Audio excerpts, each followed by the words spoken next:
ప్రియమైన విద్యార్థులారా, గత తరగతిలో మనం అక్షరమాల గురించి వివరించుకున్నాం. ఈరోజు తరగతిలో అక్షరమాల గురించి వివరిస్తూ అసలు ఇందులో ఎన్ని విభాగాలు ఉన్నాయి అనేది కూడా తెలుసుకుందాం. మనం అక్షరమాల అనగానే 56 అక్షరాలని గతంలో చెప్పుకున్నాం. 56 అక్షరాల్లో వాడుకలో లేనివి 4 అని చెప్పుకున్నాం. వాడుకలో ఉన్నవి 52. ఈ 4 ప్రాచీన కాలంలో వాడుకున్నవి అంతే. అదేవిధంగా ఇక్కడ మనం తీసుకుంటే అచ్చులు అంటే 16. అచ్చులు అంటే తమక తామే పలకబడేవి స్వరాలు అంటాం. అచ్చులకు మరో పేరు ఏం పేరమ్మా? స్వరాలు అంటే ఆ ఆ ఈ ఈ ఊ ఊ ఆరు ఆరు ఏ ఏ ఐ ఓ ఓ ఔ. ఇంతే అచ్చులు. అమ్మహార్ కాదు. ఇది సున్నా, ఇది విసర్గ. అరసున్న పద్యంలో ఉంటుంది. పద్యాల్లో అరసున్న ఉంటుంది. ఎప్పుడైనా చూదురుగా. కాబట్టి ఇక్కడికి మనకి 16, 14 ప్లస్ ఈ 2 16. అచ్చులంటే 16 అని చెప్పాలి. వాడుకలో 14 ఉన్నాయి. ఆ 2 వాడుకలో లేవు కదా. అందువల్ల అచ్చులు ఎవరైనా అడిగితే 16 ఎక్కడున్నాయి లెక్క పెట్టమ్మా అంటే ఇక్కడ 14 వస్తాయి. మరి మిగతా 2 ఏమంటారు? అలు వాడుకలో లేవని చెప్పాలి. అర్థమైంది మీకు? తర్వాత హల్లులు. హల్లులు అంటే అచ్చుల మీద ఆధారపడి పలుకబడేవి. వీటిని మనం హల్లులతో పాటు వ్యంజ్యాలు అని అనుకుంటాం. ఏమంటామా? వ్యంజ్యములు లేక వ్యంజ్యాలు. ఈ 3 ఉభయాక్షరాలు. ఈ 3 ఉభయాక్షరాలు అంటే ఉభయాక్షరాలు సున్నా, అరసున్నా, విసర్గ. ఈ 3 మనం ఉభయాక్షరాలు అంటాం. మొత్తం కలిపితే 56 అక్షరాలు వచ్చేలేదా? ఇక్కడ 35 ఉంటాయి. మిగతా 2 దంత్యచ్చ దంత్యచ్చ. అవి కూడా వాడుకలో లేవు మనకి. అర్థమైందా మీకు? 56 అక్షరాలు. అయితే అచ్చులు ఎప్పుడు కూడా స్వతహాగా పలకబడతాయి, ఎవరి మీద ఆధారపడవు. ఆ అంటాం అంతే. కానీ హల్లులు అచ్చుల మీద ఆధారపడతాయి. ఎలాగో ఒక్క ఉదాహరణ ఇస్తాను మీకు. అచ్చుల్లో మొట్టమొదటిది కాకరమ్మ. హల్లుల్లో మొట్టమొదటిది కా. మరి కాలో అచ్చు ఉంది తెలుసా మీకు? కాలో అచ్చు ఏ అచ్చు ఉంది? శబ్దాన్ని ఒకసారి చూసుకోండి. కా ఏముంది? అచ్చు. మన మట్టావాడు చెప్పాట. అంటే కా ఎలా ఏర్పడిందంటే ప్లస్ ఆ. అర్థమవుతుంది మీకు? ఇందులో అచ్చు ఉంది. అచ్చు లేకపోతే దీన్ని ఎలా పడుతాం? పలకలో మన ఎక్కిల నుంచి కావాల్సి వస్తుంది. అంటే మరి హల్లు స్వతహాగా పలకబడుతుందా? ఎవరి సహాయం తీసుకుంటుంది? అచ్చు సహాయం తీసుకుంటుంది. ప్రతి హల్లులో కూడా అచ్చు ఉంది. అన్నింటిలో కూడా ఆ ఉందంటే. మరి మిగతా అక్షరాలు ఆ ఎక్కడుంది, ఈ ఎక్కడుంది, ఈ ఎక్కడుంది అంటే మనం గుణించాలంటే చూసావా? కా కా కి కీ కు కూ క్రు క్రూ కే కే కై కో కో కౌ కం. మళ్ళీ ఒత్తక్షరాలు ఉంటాయి. మేము నేర్చుకునేటప్పుడు చక్కగా ఒత్తక్షరాలు కూడా నేర్పేవారు. ఇప్పుడు అవి లేవు. కఠినమైపోతున్న భాష అనే ఉద్దేశంతో పిల్లలు సరిగా నేర్చుకోలేరేమని మాకు ఒత్తక్షరాలు ఉండేవి. అంటే మీకు ఒత్తులు కాదు, ఒత్తక్షరాలు ఉండేవి. కల, కన, కమ, త, క్ష, కవ, క్ర. అంటే క, కా కింద లా వచ్చిస్తే క్ల, కా కింద మా వచ్చిస్తే క్మ, కా కింద నా వచ్చిస్తే క్న. అది రావాలి. ఒత్తక్షరాలు వచ్చిందనుకో తెలుగు ఎంత ఏ పదమైనా ఏ పేర అయినా ఏదైనా తప్పులు లేకుండా చదువుతాం. అది రావాలి. అది మన తర్వాత క్లాస్లో చూద్దాం. అయితే ఇక్కడ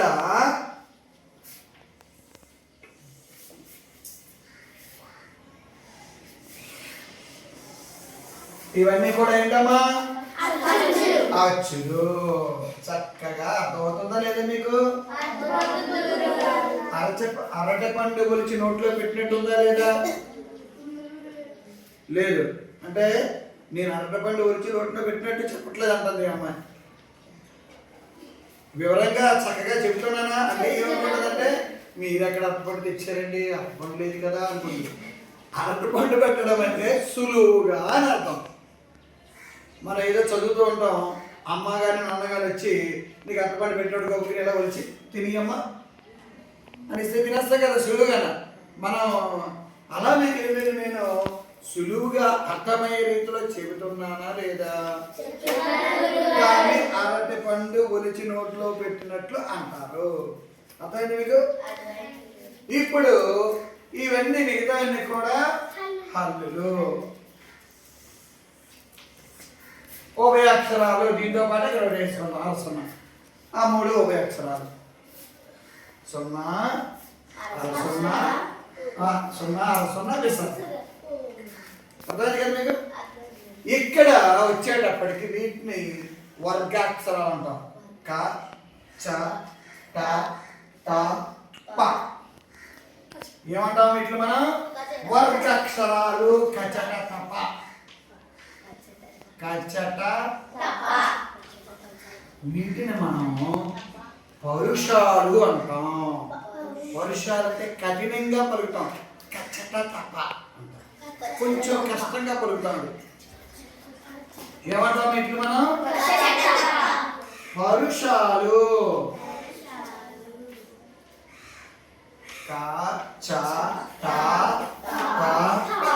కచట తప. వీటిలో మనం పరుషాలు అంటాం.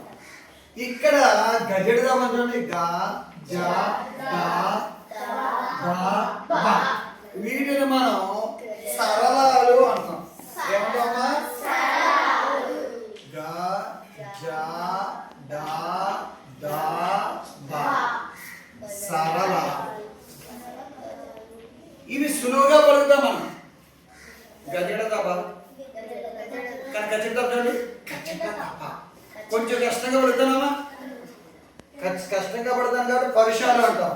సులువుగా పడతాను కాబట్టి సరళాలు అంటాం. మీకు ఎవరైనా అడుగుతారు సరళాలు అంటే ఏమిటని హెచ్ఎం గారు అడుగుతారు. కచ్చట తప మేడం. పరుషాలు అంటే ఏమిటి? కచ్చట తప. అప్పుడు హెచ్ఎం గారు చాలా సంతోషపడతారు. పిల్లలు చాలా చక్కగా చెప్తున్నారని. అచ్చులు ఎన్ని అని అడుగుతారు. హల్లులు ఎన్ని అంటారు. ఉభయ అక్షరాలు ఎన్ని అంటారు. ఏంటి అని అడుగుతారు.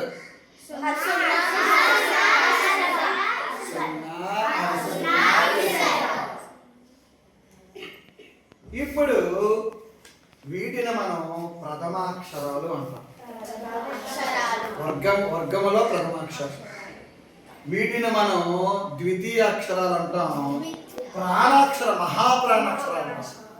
ఖ, క్ష, ట, థ, ఫ. ఎక్కడి నుంచి వస్తుంది? నాభి నుంచి పలుకుతుంది. తెలుగు అక్షరాలు ఎంత గొప్ప ఉందంటామా? ఎవరైతే తెలుగు అక్షరాలు తెలుగును ప్రతిరోజు ఉదయంలో చదువుతారో వాళ్ళు ఆరోగ్యంగా బ్రతుకుతారు. ఏ విధమైన రోగాలు వారికి ప్రతిరోజు చదవండి. మీకు మీ ఒంట్లో ఏ విధమైన జబ్బులు అనేవి రావు. ప్రతిరోజు చదవాలి. ఉదయం లేచిన వెంటనే తెలుగు బయటికి వినబడే విధంగా చదవాలి. అంత లోపల కూర్చొని చదువుకోవాలి. బాహ్య పఠనం అంటాం దాన్ని. ఏమంటామా? బాహ్య పఠనం. పఠనం అంటే చదవడం, బాహ్య అంటే బయటికి. మీరు అంతఃపఠనం చేయకూడదు, బాహ్య పఠనం చేయాలి. అప్పుడు మీకు చాలా ఆరోగ్యంగా ఉంటుంది. ఇప్పుడు మనకి చూడండి, కాఖ ఘ ఇඤ ఎక్కడి నుంచి వస్తుందో ఈ శబ్దం? కొండ నాలుగు నుంచి, ఇక్కడి నుంచి వస్తుంది. మనకు లోపల కొండ నాలుగు ఉంటుంది, తెలుసా మీకు? దీని మీద సామెత ఉందో మీకు తెలుసా? కొండ నాలుగు మందు వేస్తే ఉన్న నాలుగు ఊరిపోయిందట. అంటే ఒక్కొక్కసారి మన ప్రవర్తన అలా ఉంటుందన్నమాట. కాఖ గఘ ఇඤ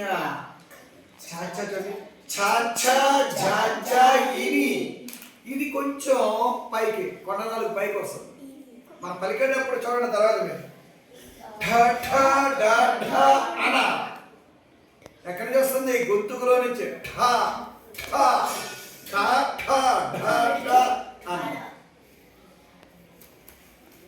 ఇది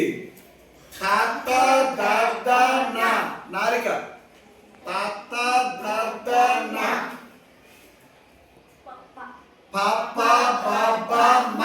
పెదాల నుంచి. పెదాలు కలపకుండా పలకలమా?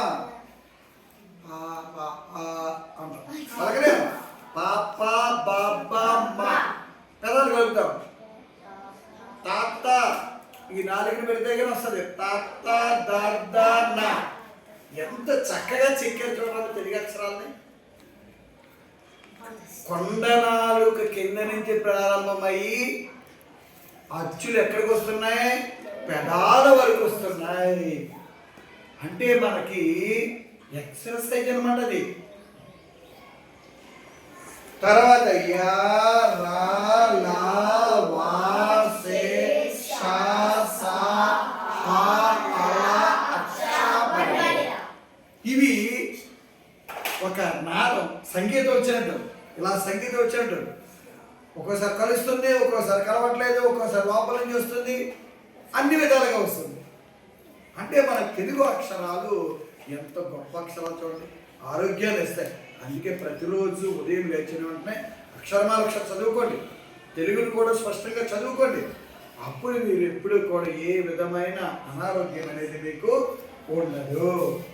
ఇలా మనకి ఇక్కడ చూడండి, ఇవి మహాప్రాణ అక్షరాలు. ఇవి ఏ అక్షరాలమ్మా?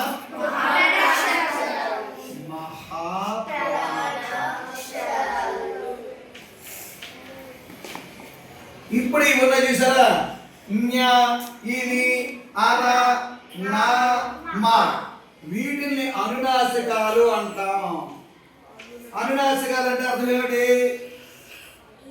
ఏమంటామా ఇట్లా మనం? అనునాసికాలు. నాసికం అంటే ముక్కమ్మ, అనునాసికం అంటే ముక్కుతో పలికేది. వాటిని ముక్కు మూసి పలకండి.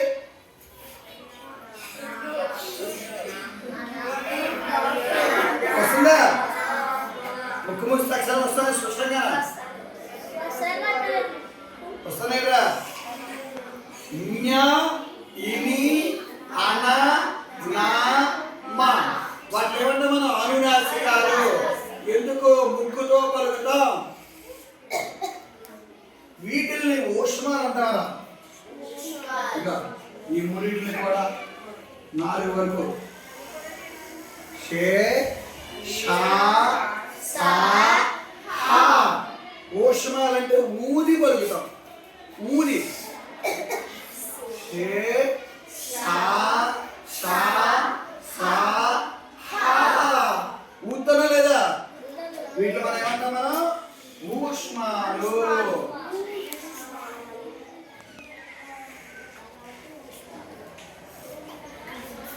యారాలావా ఇవి ఉన్నాయి చూసారా? అంతస్తాలు అంటాం. యారాలావా ఈ పైన అంతస్తాం, అక్కడ పలుకుతాము. ఏమన్నా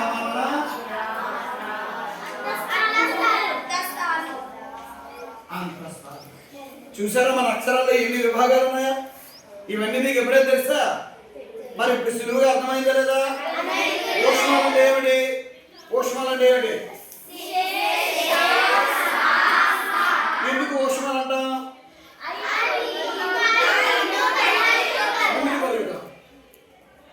అనునాసికాలు అంటే ఏమిటి? అనునాసికాలు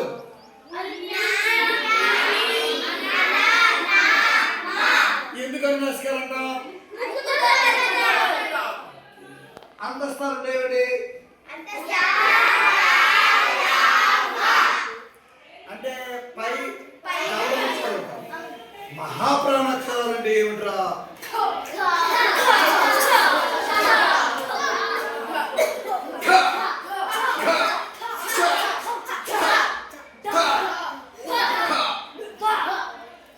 అదేవిధంగా ఇక్కడ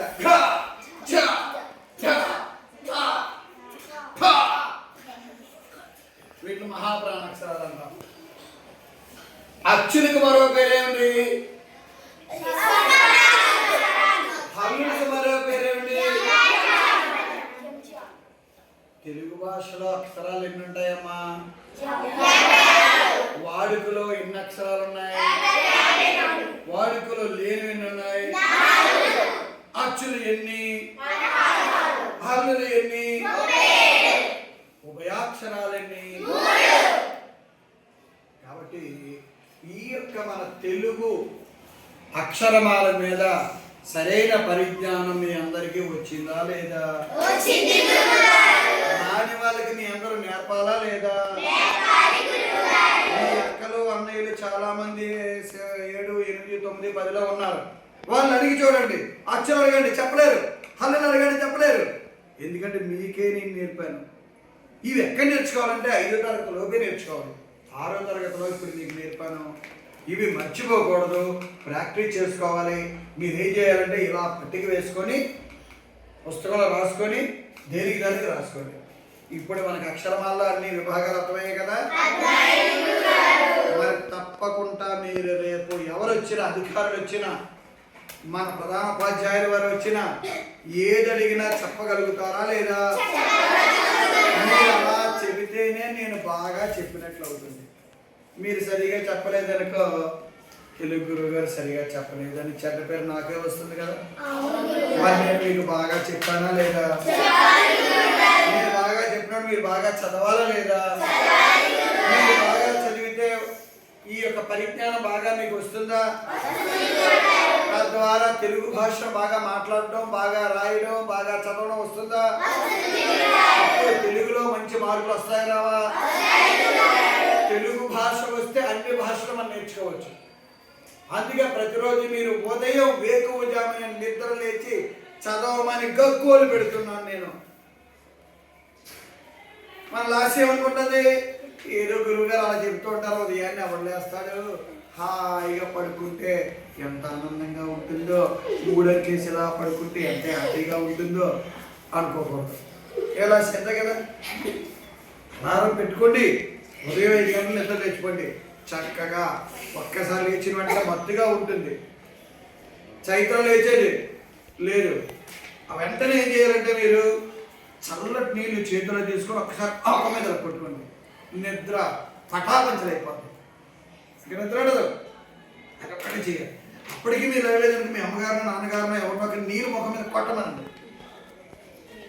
అప్పుడు నిద్ర లేస్తాను. నిద్ర లేచినప్పుడు చక్కగా 2 గ్లాసులు గోరువెచ్చని నీళ్ళు తాగండి. పొట్టంతా గడగడగడలాడుతుంటుంది.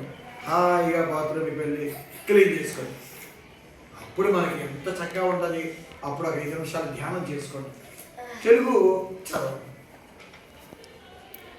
ఇలా చేస్తే మీరు ఖచ్చితంగా మంచి విద్యార్థులు అవుతారు. మంచి విద్యార్థులు మాత్రమే దేశానికి ఉపయోగపడే పౌరులుగా తయారవుతారు. అప్పుడు నాకు చాలా సంతోషంగా ఉంటుంది. నా విద్యార్థులు గొప్పవారు అయ్యారు. నేను ఉపాధ్యాయుడిగా ఉంటాను. మీరు ఎదిగిన కొలది ఉపాధ్యాయులు అవుతారు, కలెక్టర్లు అవుతారు, డాక్టర్లు అవుతారు, ఇంజనీర్లు అవుతారు, దేశాన్ని పరిపాలించే నాయకులు కూడా అవ్వచ్చు. దేశానికి పంటలు పండించే మంచి రైతులు కూడా అవుతారు. రైతు అవ్వడానికి చదువు ఎందుకు అనుకుంటారు చాలామంది. రైతు అయిన వారికి చదువు ఉంటే ఇంకా మంచి పంటలు పండిస్తారు, శాస్త్రవేత్తలు అవుతారు. ఇన్ని ఉపయోగాలు చదువు వల్ల మాత్రమే ఉంటుంది. అందువల్ల మీ అందరూ కూడా బాగా చదవాలి. మరి ఈ రోజు నుంచి ఉదయం చక్కగా నిద్రలేస్తారా? చదువుకుంటారా? మరి మీరందరూ నాకు మాట ఇస్తున్నారు కాబట్టి చక్కగా అందరూ బాగా చదవాలి, మంచి విద్యార్థులుగా ఉండాలని మిమ్మల్ని నేను దీవిస్తున్నాను.